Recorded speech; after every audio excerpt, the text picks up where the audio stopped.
Apesar do anúncio de cessar-fogo com o Hezbollah, Israel volta a atacar o Líbano e o acordo pode estar ameaçado. Enquanto isso, na Ásia, o dia foi marcado por muita tensão na Coreia do Sul com o decreto de uma lei marcial, mas o documento será revogado. O nosso entrevistado agora é o professor de Relações Internacionais, Vladimir Feijó, mais uma vez nos atendendo. Tudo bem, professor? Boa noite, muito bem-vindo.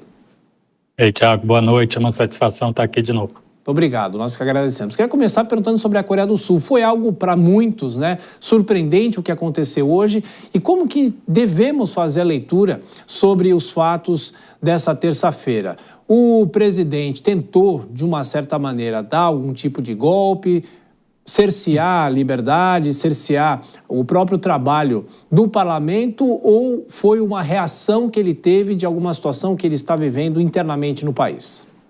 Eu não tenho dúvida que a crise política na Coreia do Sul é real. É a primeira vez desde a democratização do país que a população fez esse jogo democrático de dar a maioria ideológica para um partido, um representante de um partido, mas votar a maioria na oposição dentro do Congresso Nacional. Isso tem causado dificuldades. Tiago, particularmente olhando a lei que permite esse modelo, chamado lá de lei marcial, e a Constituição da Coreia do Sul, o presidente extrapolou e ele teria duas justificativas para fazê-lo: guerra ou instabilidade interna, e podendo suspender algumas liberdades fundamentais, mas jamais poderia suspender a atuação do Congresso, até porque o artigo 77 da Constituição e o artigo 11 da lei estabelecem a importância do Congresso, dentre outras, para fiscalizar eventual abuso. No seu discurso à nação, ele fez isso minutos antes de entrar em vigor o decreto que começa esse estado excepcional.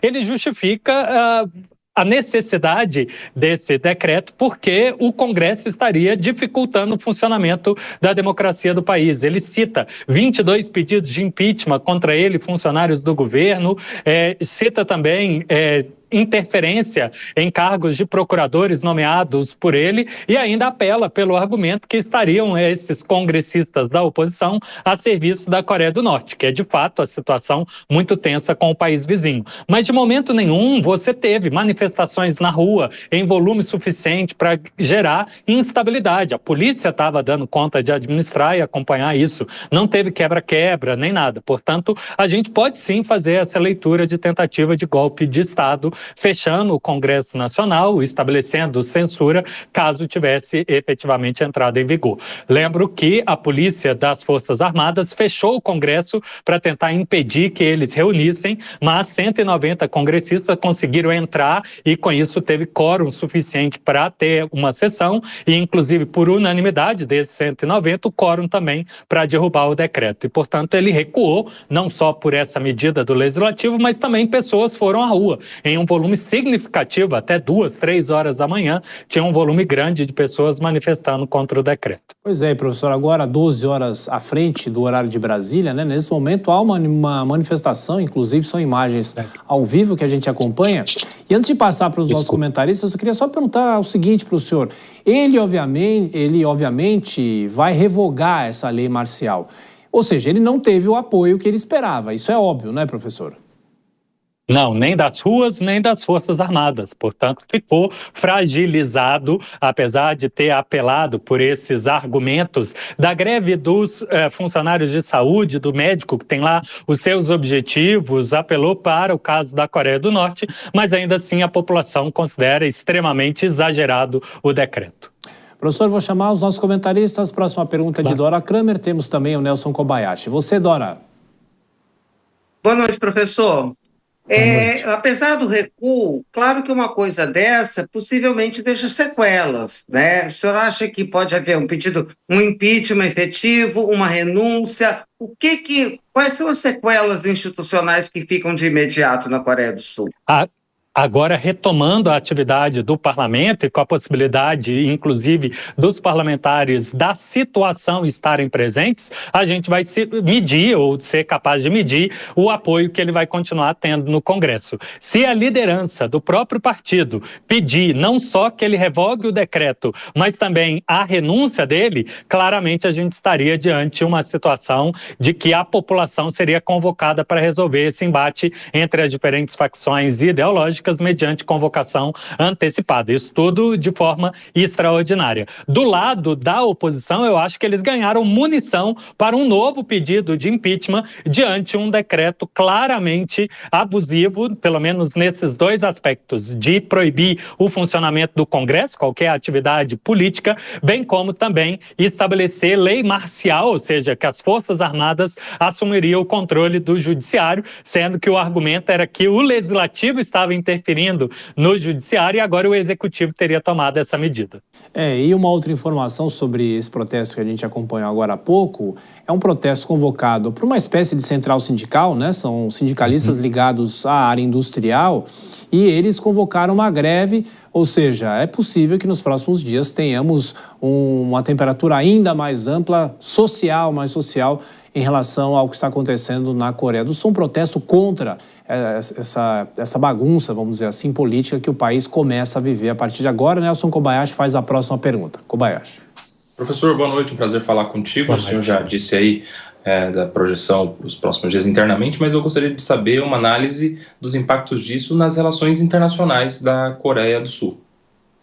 Claro, a Coreia do Sul é um parceiro estratégico do Ocidente, é uma linha de defesa essencial do Japão e, claro, de maneira estendida da Austrália, Nova Zelândia, diante eventuais ameaças, tanto da China quanto da Coreia do Norte. Lembrando que a Coreia do Norte está em um processo declinante com a Coreia do Sul desde outubro do ano passado, quando o ditador, o governante da Coreia do Norte, rompeu qualquer tentativa de laços de amizade da Coreia do Sul. Em julho desse ano explodiu rodovias e ferrovias que ligavam os dois países, entraram numa guerra suja, literalmente jogando excrementos e lixos através de balões na Coreia do Sul, além, óbvio, dos testes de armas e mísseis como um todo de tensão. E em novembro entrou em vigor um tratado de aliança militar com a Rússia, que existe inclusive suspeitas que teriam norte-coreanos em observação de utilização de armas na Ucrânia, portanto que poderia ser um preparo, né, de uma futura tentativa de unificação do país, algo que o Norte diz que não, que tudo isso é apenas uma tentativa de deixar a OTAN de fora. Mas ainda assim, a Coreia do Sul é essencial linha de defesa do Japão e os demais países ali do Sudeste Asiático também. Professor, deixa eu aproveitar a participação do senhor aqui para falar um pouco sobre o Oriente Médio, né? Porque na semana passada a gente teve a discussão em relação ao cessar-fogo, né? Envolvendo Israel e o Hezbollah, mas hoje houve uma declaração interessante do primeiro-ministro Benjamin Netanyahu. Ele diz o seguinte: ele ameaça não distinguir mais o Líbano do Hezbollah. E os ataques continuam no Líbano, ataques promovidos por Israel. De que forma, professor, é possível entender esse momento? Porque se fala em cessar-fogo, mas o conflito continua e é possível que tenhamos ainda mais a escalada da violência na região. Tiago, apesar de ter a mediação da França e dos Estados Unidos nesse cessar-fogo como terceiros a contribuir para a interpretação dos termos, a gente tem claramente termos um tanto quanto ambíguos por si só, até porque parte dos compromissos a serem cumpridos pelo Hezbollah não iriam ser feitos de forma pública, com anúncio de retirada de tropas, isso ia ser feito progressivamente, assim como Israel teria até 60 dias para recuar, portanto, a qualquer momento poderia haver essa alegação do outro lado de quebra dos termos. O mediador israelense, que é um diplomata de carreira e ex-ministro do país, considera que o essencial está ali. O problema hoje são as interpretações dos termos, as expectativas, né, de implementação dos mesmos. Então, seria necessário para a comunidade internacional que a pressão da diplomacia francesa e americana exercesse lembrança aos diferentes lados dos termos que negociaram em portas fechadas. Porque de olhos públicos, né, pelo que a gente vê, a sequência de ataques recíprocos dos dois lados, bem como os discursos das lideranças, é que esse cessar-fogo está pronto para ser quebrado e a guerra continuar, inclusive escalonando. Lembrando que o Oriente Médio agora está um pouco mais tenso com a situação na Síria, né, situação em Alepo, e também a nova gestão dos Estados Unidos, do Trump, pondo pressão sobre o Hamas, lembrando que tem dentre reféns cidadãos de dupla nacionalidade americana e, como tal, é um elemento extra, né, a acompanhar do que pode mudar a partir de janeiro e, portanto, os lados já se antecipam e podem, de um jeito ou de outro, fazerem ataques aos olhos dele, né, antes da situação mudar. E rapidamente, professor, o senhor falou da próxima gestão nos Estados Unidos, né, de Donald Trump. Eu queria perguntar o seguinte, ele fez, obviamente, como o senhor citou, ameaças ao próprio Hamas. Ele estando no poder, essa guerra pode mudar de figura? Ou seja, os Estados Unidos podem ser, talvez, mais ativos nessa guerra ou não necessariamente?